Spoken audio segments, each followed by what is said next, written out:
तल बाटो भन्ने भन्दा धेरै सहज पर्छ। लगभग छरे टोखाबाट जाँदा 20 किलोमिटर बढी पर्छ भने यताबाट चाहिँ 20 किलोमिटर नै कम पर्छ।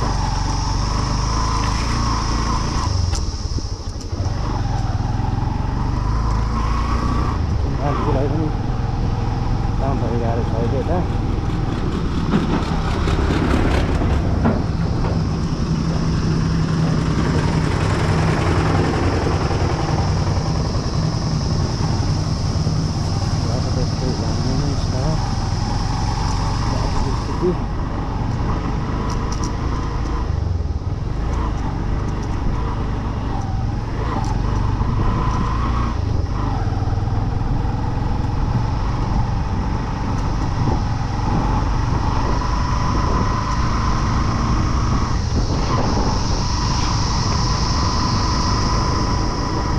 तर यो बाटोको ठाउँमा चाहिँ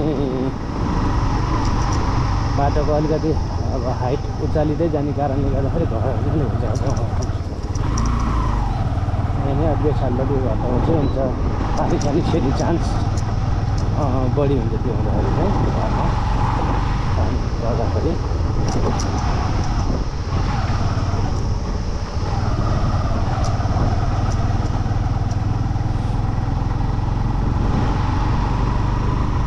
अहिलेसम्म त हामी काठमाडौँ जिल्लामै छौँ। अब नुवाकोट जिल्लामा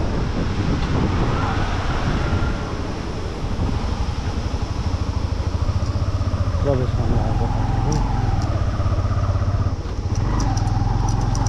अब यहाँ चाहिँ हाम्रो आफ्नै जिल्ला नुवाकोट जिल्ला आयो। प्रवेश गरिसक्यौँ म यहाँ यता।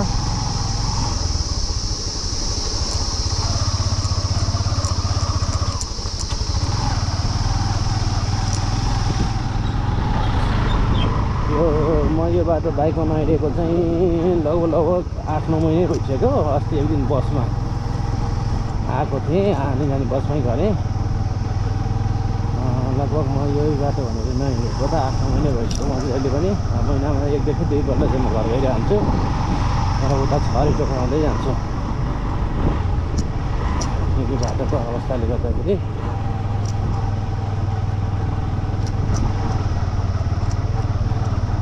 यता लगभग रानीपावासम्म चाहिँ बाटो राम्रो भइदियो भनेदेखि त त्यहाँ उतालाई त खासै समस्या छैन पनि।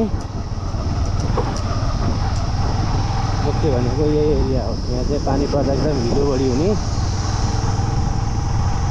अनि